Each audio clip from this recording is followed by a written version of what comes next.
Oh, didn't see you there. Hello and welcome to the world of Dippy Egg. I guess it's time again to take a look at some video games, and today we have a lost media discovery, but not until later. But for now, we're going to revisit a game that I took a look at way back in the day. We're going to take a look at BattleBots Beyond the Battle Box for the Game Boy Advance.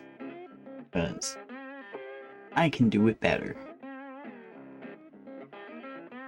We're doing the BattleBots very special episode. Let's go.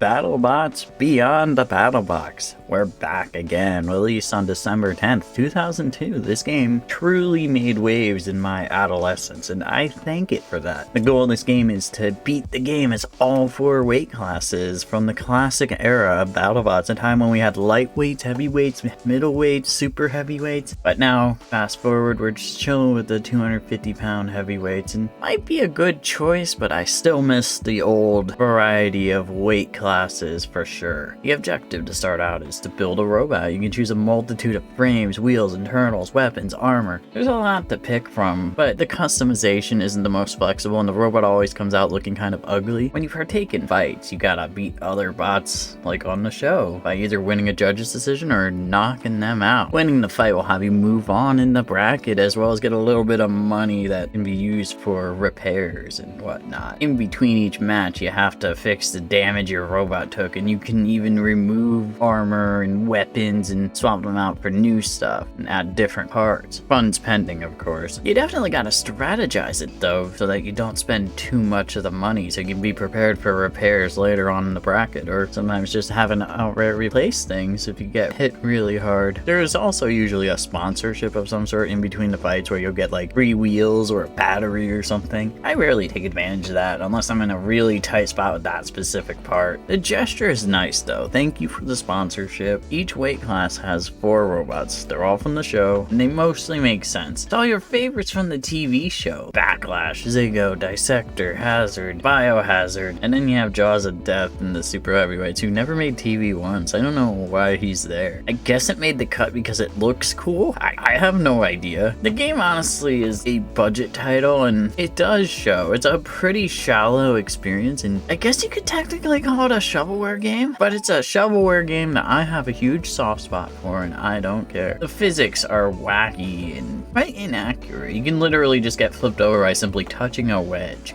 Come on, man. The game also has the option of an arcade mode or a simulation mode. I prefer arcade though, because it's less, while it is less realistic, getting flipped over can really kill the flow of the fight if it's a robot that cannot self-right. Plus your homemade creation can always self-right, even if it makes 0 sense to be able to do so. Arcade mode just makes it a little more fun, and I mean the game's not realistic anyway, so who cares? Let's just vibe, man. There's also items that pop up in the arena that can enhance you during battles. It's like steroids for robots. Speaking of the arena, the battle box is not the only arena we're dealing with here. You start off with 2 arenas, and each weight class you beat in a tournament mode unlocks another arena. They're pretty, they look good, but they're pretty bad. They're too large for a game of this magnitude, and quite honestly the hazards in every one of these is just bad. They're fine in the battle box, or the ones from their show, it makes sense, but ones in these other stages, they hurt the flow. Like you fall into like a pit and then you have to wait like 5 seconds to play again. Painful. And if you really want to win in this, usually a loss will result in you being very unlikely to continue through the bracket and having to restart it all. Well, the game does save and all that and lets you try again. It doesn't reset the amount of money you had before the fight. It's wise to win every fight, because unless you're pinching the pennies, you're probably not going to be able to afford to keep going. And for the love of God, don't let it go to the judges. Trust me. I don't know the algorithm they went with in this game, but the judging criteria is horrendous. It makes 0 sense. fans. Let's break down a fight. Here's my elite super heavyweight robot A versus the 2-time super heavyweight champion Dissector. So the fight was fine. There's a little bit of back and forth, but I would probably say I had the edge in aggression. And these things on the bottom of the screen, that's the HP of the robot. So the further the meter goes to the left, the closer you are to death.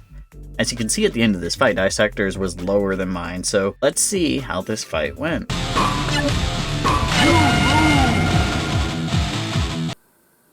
What?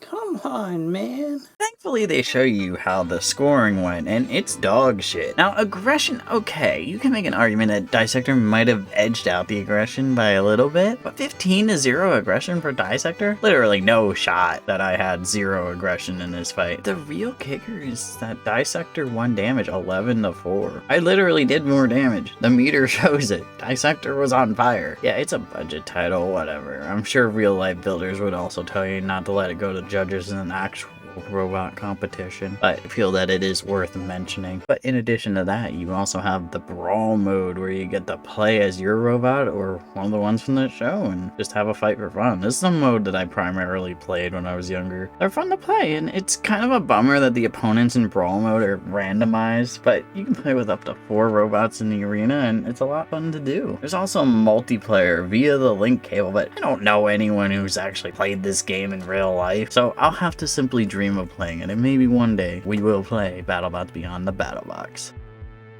But wait, this is not the only BattleBots game released on the Game Boy Advance. We have BattleBots Design and Destroy, and we have a lot to unpack here. Design and Destroy came out on August 31st, 2003, nearly a year after Beyond the BattleBox. Now, how is it? Well, I just told you because it's literally the same exact game. There's a few minor differences, which we will get into, but they just renamed the same game. Now, here's my theory. Earlier in 2003, another robot combat game came out, a little game called Robot Arena 2 that certainly made a bit more waves than Beyond the BattleBox did, with its great customization, dedicated modding base that it still has to this day, 19 years later. I still play this game and people are still doing amazing things with it. So I guess Majesco's brilliant idea was just to re-release this game that probably wasn't doing so hot, and then just give it the surname Design and Destroy, the same exact surname that Robot Arena 2 had. I guess maybe this would like trick parents into getting this game for their kids who asked for Robot Arena 2, maybe? I don't know, it's just really bizarre to me. Shout out to Majesco and this really strange move that they made. However, the interesting thing to me is that when I was a teenager, I got Design and Destroy from Kmart, but the cartridge in the game was Beyond the BattleBox. But Design and Destroy carts do exist. Like I said, I mean, it's mostly the same thing, but there are a few little things to poke at. For one, there's no save function. Yeah, again, me with a portable game with no save function.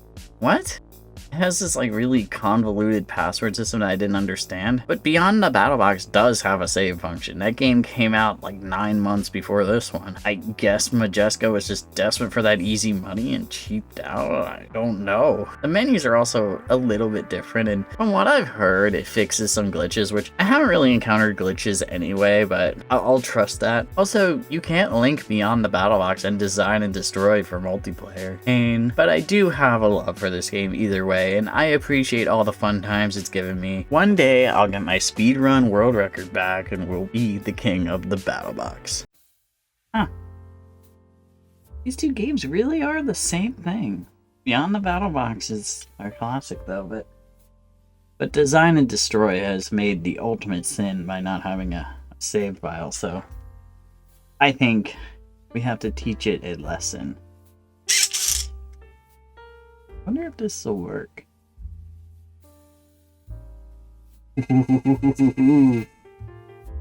Yeah.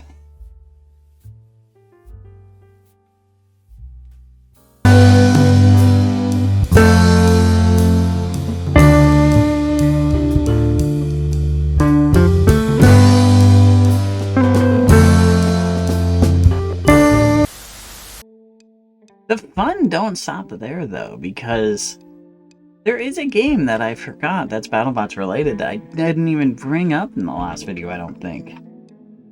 The BattleBots Tiger Handheld. I might be able to pinch my nose. Yeah. I bet this is gonna be a blast.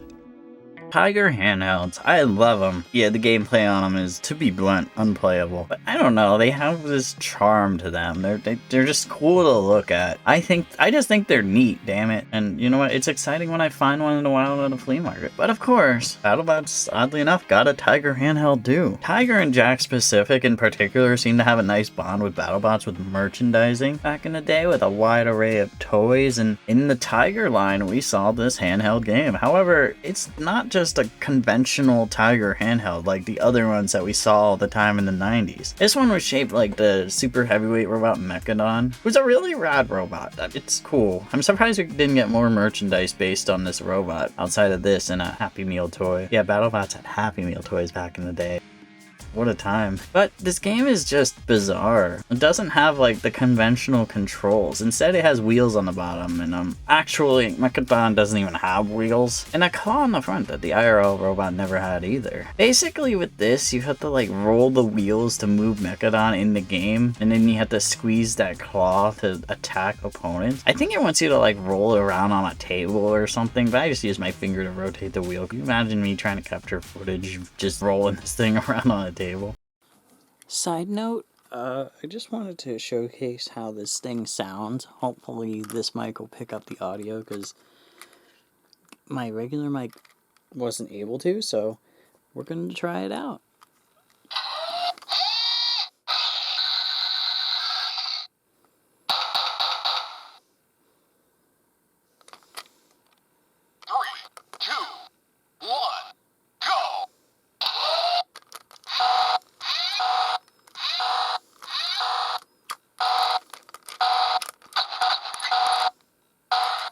Ain't it beautiful?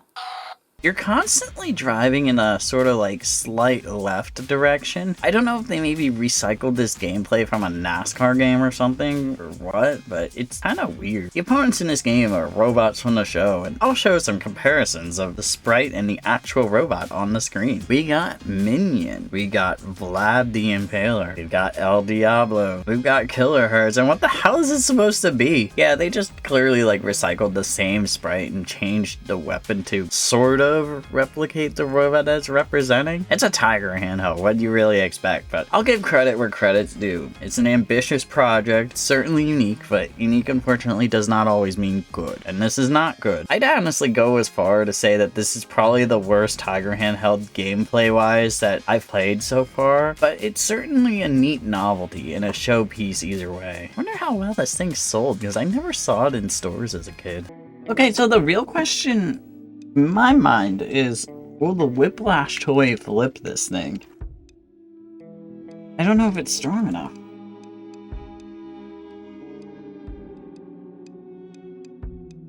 I think it is.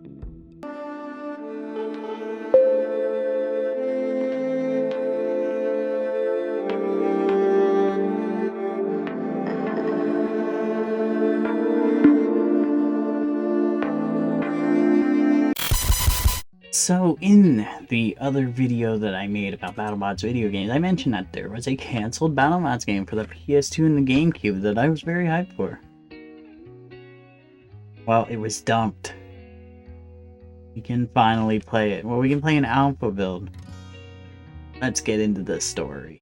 Uh-oh, another lost media discovery. Now, like I said, BattleBots Beyond the Battle Box was a remarkable game for my youth. Not a good game, but it was important to me. It obviously had flaws, and it sort of existed as a consolation prize of sorts, as opposed to what I was truly excited for. Now, for ages back then, they were promoting an upcoming BattleBots game on the PlayStation 2 and the Nintendo GameCube. It was even in magazines. I was stoked. I didn't even own a modern console at that point, but I made it a goal to get a GameCube for Christmas that year to prepare for this title. I normally wait a few years to get the new consoles. I mean, I still kind of do, but this was an exception. I had my GameCube and soon I would get to play this beautiful looking BattleBots game, only I wouldn't. The game kept getting pushed back further and further, till the show on Comedy Central would eventually not be renewed for a 6th season. I guess THQ thought it wouldn't be worth it to toss a game out on the market for a show that was done with, so they quietly canceled it. Well, that's not the end of the story. yeah? Let's fast forward almost 20 years. We knew throughout this time that the game was pretty close to completion, and that some builders involved in that era of BattleBots actually owned prototypes of this game. It was always our hope that it would get dumped, and no one was certain that it ever would be. This all changed, however. Christmas 2021, we got an interesting gift in the form of some new content of the game being played via stream by YouTuber and Twitch streamer GatorBox, who you should check out, by the way. The guy rules. He also has a really cool blog called BattleBots Update, and it's hilarious. Highly recommended. Links in the description. Support the homie. Showcasing a bunch of footage of this elusive game, and it looked glorious. Now we fast forward 6 months to May of 2022, and GatorBox gets the okay to dump the game online, and we get to download it. Lost media has been recovered. We get to play this game after almost 20 years. This was huge. I waited 20 years to play this game. I waited for it to see the light of day. It means the world that somebody finally dumped it and that I can finally play it. Now, if you've been watching my channel, and if not, you should subscribe, hit the bell, etc. We got some great dumb content here. But anyways, you know that I aim to get everything on real hardware to showcase on this channel because I'm a collector. That's what I like. But how does one do that with an unreleased game? Well, I had to be bad. I modded my Wii just so I can play this game via a GameCube controller. So I just loaded it onto the SD card. Thank you, Kaiba, for helping me with that and putting up with my tech illiteracy. Now we can play it. The game opens up with a montage of clips from the show that has that hard early 2000s vibe, and this was hype. I'm finally playing this game. Now, there's a few gameplay modes in this, but we won't get too deep into that. This game's obviously a larger fish to fry than the Game Boy Advance counterpart. Now, first off, there's a tournament mode where you can build a robot. Sounds familiar, eh? But it's a lot more versatile of a building system, and there's more cool variety, and you can make the robot a different color. Now, you can play as several robots from the show, which you unlock by beating things. Thankfully, the GatorBox dump of 2022 also included a save file that had everything. Actually, honestly, unlocking everything might be easier said than done due to the fact that this is an incomplete game. This is an alpha build, and certain things will make it crash. Certain matchups, certain robots being used. But obviously, we're going to go easy on the game due to the fact that this is an alpha build. But I think due to that, I don't think I'm going to unlock everything on my own, so we're cheating. This lineup honestly is really great. You have a lot of the legendary robots and robots I've wanted to play with, such as Nightmare and Mauler. Then you even have the oddity picks like Ice Cube, Garm, and Junkyard Dog 2.0. But honestly, I had a ball playing as everyone. The game has multiple camera angles, so you can pick to your liking. They're not the best camera angles, but again, alpha build. Playing as T-minus or really any of the flippers is just so much fun to do in this game. It's so fun just tossing robots around. There's also a handful of robots created for this game in the roster, which adds a nice variety. Shout out to WienerBot. It's gonna be my robot. You could also make any robot fight any other robot. No randomized opponents, including going over to other weight classes. Yeah, that's right. I'm gonna fight Snowflake as Super Ginsu. By the way, Super Ginsu's in this game. That robot never even actually fought.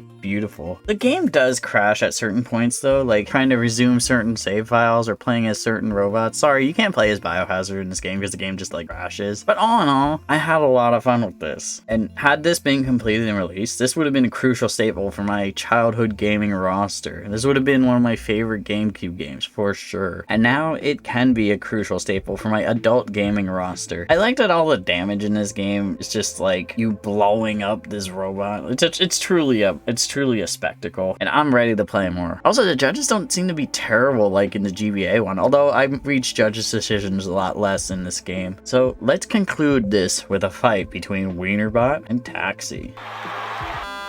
God damn it, WienerBot. Honestly, playing this game was kind of an emotional experience. It's just something I've been waiting for so long, and it's the alpha build of what I had always dreamed of, and it's a fun time. I mean, sure, there's other ways to play robot combat video games today. You got Robot Arena 2, like I had mentioned, which is still rolling strong. You have Robot Rumble 2, which is starting to get some cool mods and starting to shape into a solid game. You even had Robot Champions, which I did a video on ages ago, which sadly evolved into a more vehicular combat style game with that art style. I'm sure it's still fun though. You even got Konami in the fray.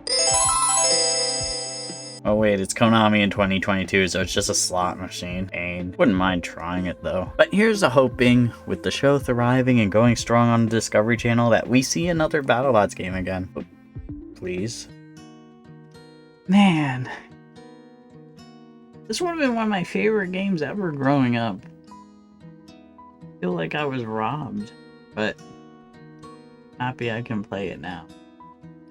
At least we had Robot Arena Design and Destroy to fill that void for 20 years. The real Design and Destroy. Beyond the BattleBots is still cool though.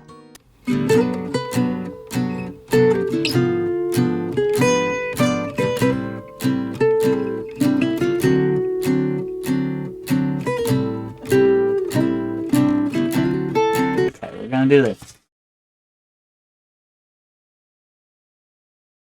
I'm Salt Lace.